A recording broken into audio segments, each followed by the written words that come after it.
कहते हैं दुनिया में कुछ चेहरे इतने खूबसूरत होते हैं कि इंसान उन्हें देखकर अपने होश खो बैठता है। लेकिन हर खूबसूरती नहीं होती। कुछ चेहरे ऐसे भी होते हैं जो मुस्कुराते तो इंसानों की तरह है, मगर उनके अंदर इंसानियत जिंदा नहीं होती। आज जो कहानी मैं आपको सुनाने जा रही हूं वह ऐसी ही एक औरत की है। एक ऐसी औरत जिसे लोगों ने पहले अफसाना समझा, फिर वहम समझा, और जब सच सामने आया तब तक बहुत देर हो चुकी थी। यह कहानी है लामिया की। ग्रीस का एक छोटा सा शहर। दिन में वही पुरानी गलियां, वही कैफे, वही हंसते हुए लोग, और रात में एक अजीब सी खामोशी। ऐसी खामोशी जिसमें कभी कभी लगता था जैसे अंधेरा सिर्फ फैला नहीं है, किसी का इंतजार भी कर रहा है। उसी शहर में कुछ ही हफ्तों के भीतर 3 जवान लड़के अचानक गायब हो गए। न कोई झगड़े का निशान, न कोई लूट, न कोई ऐसा सबूत जिससे पुलिस यह समझ पाती कि आखिर उनके साथ हुआ क्या था। बस एक बात हर बार सामने आती थी, तीनों को आखिरी बार एक ही औरत के साथ देखा गया था। लोग कहते थे वह बेहद खूबसूरत थी, इतनी खूबसूरत कि जो एक बार उसे देख ले वह दूसरी तरफ देखना ही भूल जाए। उसके चेहरे पर अजीब सी शांति थी, होंठों पर हल्की सी मुस्कान, और आंखें ऐसी कि जैसे सामने वाले को देख नहीं रही, उसे अपने अंदर खींच रही हो। पहले तो पुलिस ने सोचा कोई चालाक अपराधी होगी, फिर लगा शायद कोई गैंग होगा। लेकिन बात तब बदलने लगी जब हर गवाह ने उस औरत के बारे में लगभग एक जैसी बात कही। वह एक जैसी दिखती थी, एक जैसी मुस्कुराती थी, और हर बार ऐसा लगता था जैसे वह अचानक कहीं से आई हो और फिर अचानक गायब हो गई हो। जब पुलिस ने पुराने रिकॉर्ड खंगाले तो एक बहुत पुराना नाम सामने आया। एक नाम जो किताबों में था, लोक कथाओं में था, मगर किसी ने यह नहीं सोचा था कि वह नाम कभी किसी असली केस में भी लौट कर आ सकता है। लामिया। कहते हैं बहुत साल पहले वह कोई राक्षस नहीं थी, वह भी एक साधारण औरत थी, एक माँ थी, और उसकी पूरी दुनिया उसकी छोटी सी बेटी में बसती थी। उसकी जिंदगी बहुत बड़ी नहीं थी, मगर पूरी थी। एक छोटा सा घर, थोड़ी सी खुशियां, और अपनी बच्ची की हंसी। उसे शायद यही लगता था कि दुनिया चाहे जैसी हो, जब तक उसकी बेटी उसके पास है वह सब सह लेगी। लेकिन कई बार इंसान की सबसे बड़ी ताकत ही उसकी सबसे बड़ी कमजोरी बन जाती है। लामिया का पति गुस्सैल आदमी था, शक उसके स्वभाव में था, और जहर उसकी जबान में। धीरे धीरे उसका गुस्सा वहशत में बदलने लगा। वह छोटी छोटी बातों पर चिल्लाता, फिर आरोप लगाता, और फिर कहता कि इस घर में उसका कहाँ ही आखिरी सच है। लामिया चुप रहती थी। बहुत सी औरतों की तरह वह भी हर तूफान को टालने की कोशिश करती थी। उसे लगता था शायद एक दिन सब ठीक हो जाएगा, शायद आदमी बदल जाएगा, शायद बच्ची की वजह से उसका दिल नरम पड़ जाएगा। लेकिन कुछ लोग बदलते नहीं, बस धीरे धीरे अपने असली रूप में उतरते चले जाते हैं। एक रात सब कुछ खत्म हो गया। उसका पति नशे में घर लौटा। उसकी आंखों में सिर्फ शक था और आवाज में सिर्फ आग। वह चीख रहा था, बड़बड़ा रहा था, और लामिया समझाने की कोशिश कर रही थी। उसकी बेटी डरी हुई उसकी गोद से लिपटी हुई थी, लेकिन उस आदमी पर जैसे पागलपन सवार था। उसने बाहर से दरवाजा बंद कर दिया, खिड़कियां जाम कर दी, और फिर घर में आग लगा दी। पहले लामिया को यकीन ही नहीं हुआ कि वह सच में ऐसा कर सकता है। उसे लगा शायद डराने के लिए किया होगा, शायद दरवाजा खोल देगा, शायद कोई पड़ोसी सुन लेगा। लेकिन कुछ ही पलों में धुआं कमरे में भरने लगा, लकड़ी चटकने लगी, दीवारें तपने लगी, और उसे समझ आ गया ये मौत है, और ये बहुत धीरे धीरे अंदर उतर रही है। वह दरवाजा पीटती रही, चीखती रही, मदद मांगती रही। उसकी आवाज बैठ गई, हाथ छिल गए, मगर बाहर से कोई नहीं आया। उसकी बच्ची उसकी बाहों में कांप रही थी। लामिया बार बार उसे सीने से लगाती, उसके बाल सहलाती, कहती कुछ नहीं होगा, मैं हूं ना। लेकिन कभी कभी माँ का दिल सच जानता है, भले ही होंठ झूठ बोलते रहे। धीरे धीरे धुआं इतना भर गया कि सांस लेना मुश्किल हो गया। बच्ची की पकड़ ढीली होने लगी, उसकी सिसकियां कम होती गई, और फिर एक पल ऐसा आया जब वह एकदम शांत हो गई। उस एक पल ने लामिया के अंदर जो तोड़ा उसे कोई शब्द कभी नहीं जोड़ सकते।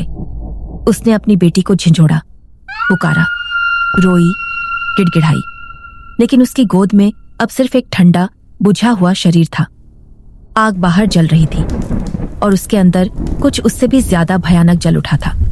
कहते हैं इंसान जब बहुत बड़ा दुख सहता है तो या तो टूट जाता है या फिर उसके अंदर कुछ मर जाता है। लामिया के साथ दोनों हुआ। वह उसी आग में खत्म हो जानी चाहिए थी, मगर उसका दर्द इतना गहरा था कि मौत भी उसे पूरी तरह ले नहीं पाई।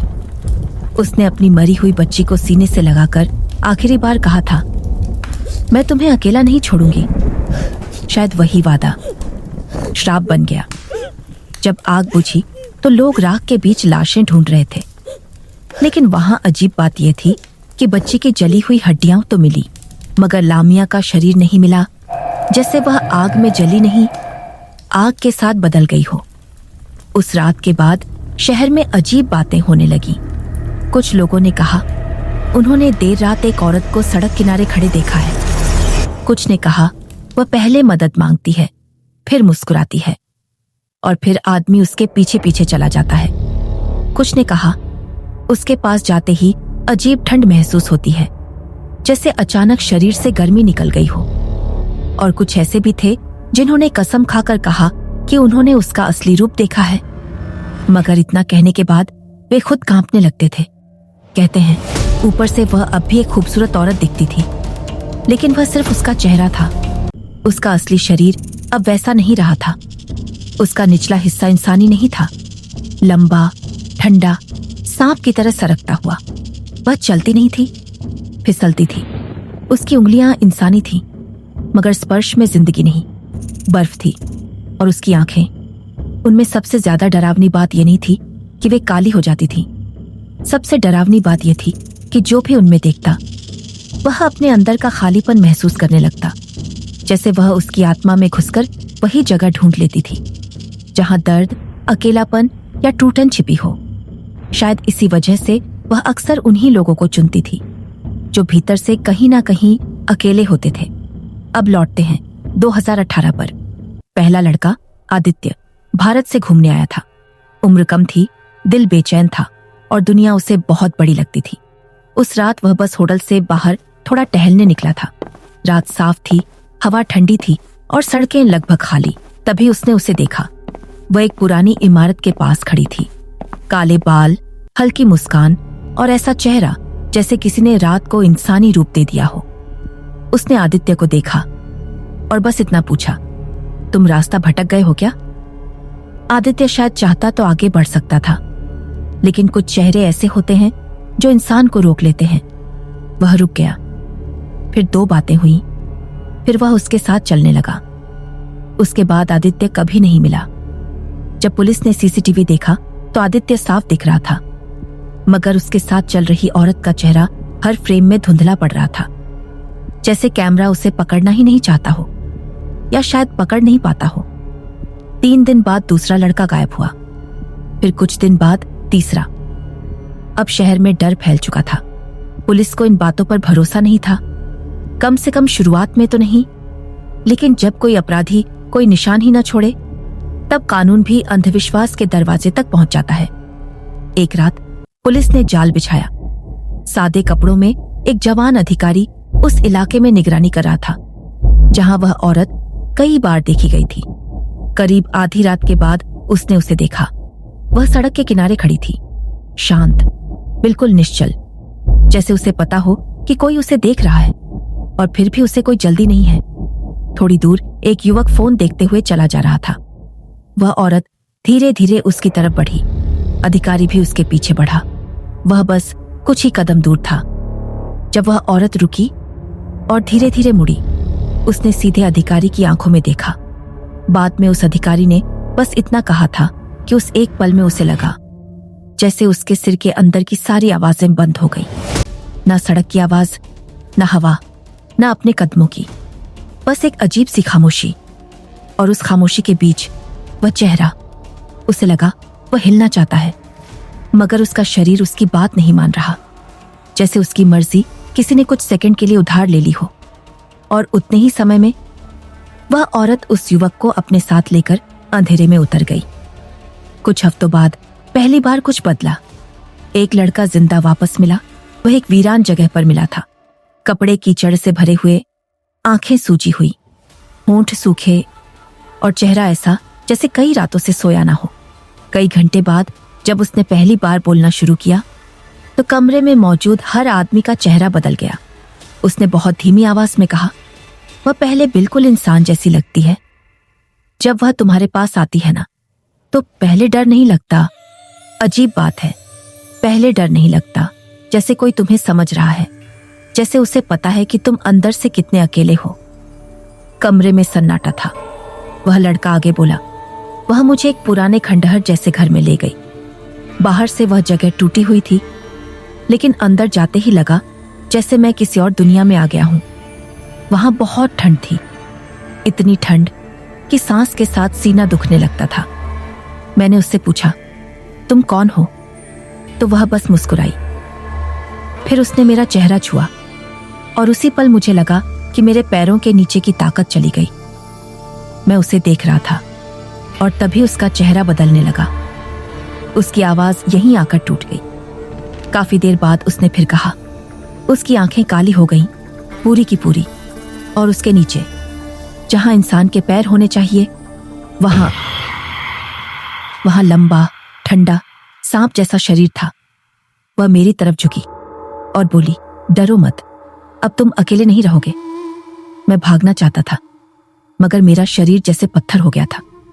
फिर मैंने देखा वहां और भी लोग थे। डॉक्टर ने पूछा, कहाँ? उसने कहा, वहीं, उसी जगह, दीवारों के पास, अंधेरे में, बहुत सारे लोग। कुछ की आंखें खुली हुई थीं, कुछ बस खड़े थे, मगर कोई हिल नहीं रहा था। वे सब जैसे जिंदा थे, मगर खाली, जैसे उनका कुछ हिस्सा अभी भी वहां फंसा हो। फिर वह रोने लगा और रोते रोते बोला, वह उन्हें खाती नहीं, वह उन्हें अपने पास रखती है, जैसे कोई पागल मां जो किसी को जाने नहीं देना चाहती। वह बार बार एक ही बात कह रही थी, अब कोई मुझे छोड़कर नहीं जाएगा। उस लड़के को अस्पताल में रखा गया, लेकिन उसके अंदर जो डर बैठ चुका था वह दवा से ठीक होने वाला नहीं था। वह रात में चीख कर उठता, कहता कोई उसे बुला रहा है। कई बार खिड़की की तरफ देखकर देर तक मुस्कुराता रहता, जैसे बाहर कोई उसे दिखाई दे रहा हो। और फिर एक सुबह वह भी गायब हो गया।